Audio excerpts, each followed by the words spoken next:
સાબરકાંઠાના હિંમતનગર ખાતે bus stand નજીક ગત 12 માર્ચના રોજ કે અશ્વિન નામની આંગણિયા પેઢીનો કર્મચારી હિંમતનગર બસ સ્ટેન્ડથી આંગણિયા પેઢીની ઓફિસ ખાતે જઈ રહ્યો હતો। તે દરમિયાન બે અલગ અલગ કારમાં આવેલા 11 વ્યક્તિઓએ આંગણિયા પેઢીના કર્મચારી સાથે લૂંટ ચલાવી હતી। આંગણિયા પેઢીના કર્મચારી પાસે ચાંદીના 19 તથા સોનાના 38 પાર્સલ જે બધું મળી 49,40,936 રૂપિયાનો મુદ્દામાલ લૂંટી લીધો હતો। કર્મચારીને પણ ગાડીમાં બેસાડી વિજાપુર રોડ પર છોડી દેવામાં આવ્યો હતો, જેમાં સાબરકાંઠા પોલીસે 4 આરોપીની ધરપકડ કરી હતી અને 11,22,000 રૂપિયાનો મુદ્દામાલ પણ કબજે કરવામાં આવ્યો હતો। 3 આરોપીઓની બનાસકાંઠા પોલીસે અગાઉ ધરપકડ કરી હતી, જો કે હજુ 5 આરોપીઓ પકડવાના બાકી છે।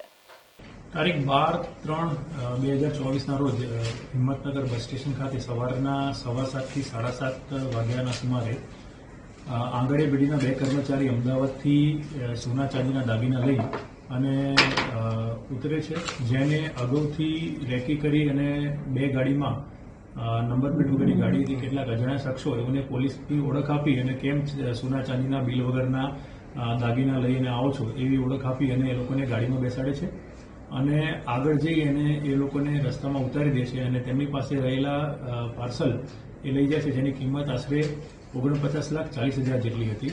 આ બાબતે હિંમતનગર બી ડિવિઝન ખાતે વિગતવારનો ગુનો દાખલ કરી અને તપાસની કુલ 6 ટીમ બનાવવામાં આવી હતી, જેમાં સીસીટીવી ફૂટેજ, સીડીઆર અને હ્યુમન ઇન્ટેલિજન્સના આધારે એલસીબી પોલીસને આ ગુનો ડિટેક્ટ કરવામાં સફળતા મળી હતી, જેમાં ગુનામાં વપરાયેલ ઇકો ગાડી અને 4 આરોપી અને કુલ 11,10,000 જેટલો મુદ્દામાલ રિકવર કરવામાં આવ્યો હતો। બનાસકાંઠા પોલીસે 3 આરોપીની અટક કરી અને એસેન્ટ ગાડી પણ રિકવર કરી હતી।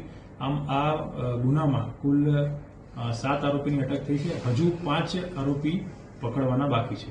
આ ગુનામાં જે ટીપ આપનાર છે એ આંગણિયા પેઢીના કર્મચારી જ હતા, એટલે એ જે આરોપી વોન્ટેડ છે એના સંપર્કમાં હતા અને હાલ જે વોન્ટેડ આરોપી છે એ લોકોના વેરબાઉટ્સ એટલે એ લોકો ક્યાં રહે છે, કોની સાથે કોન્ટેક્ટમાં છે એ બાબતની તપાસ અત્યારે ચાલી રહી છે। આમાં જે પપ્પુ ઉર્ફે દિવ્યરાજ જે છે, જે આંગણિયા પેઢીનો કર્મચારી છે, જે ભાવનગરના શિહોર પોલીસ સ્ટેશનના લૂંટના ગુનામાં આંગણિયા પેઢીના લૂંટના ગુનામાં જે છે, આ સિવાય જે એક વોન્ટેડ આરોપી છે લાલભા, એ મહારાષ્ટ્રના એક લૂંટના ગુનામાં આરોપી છે।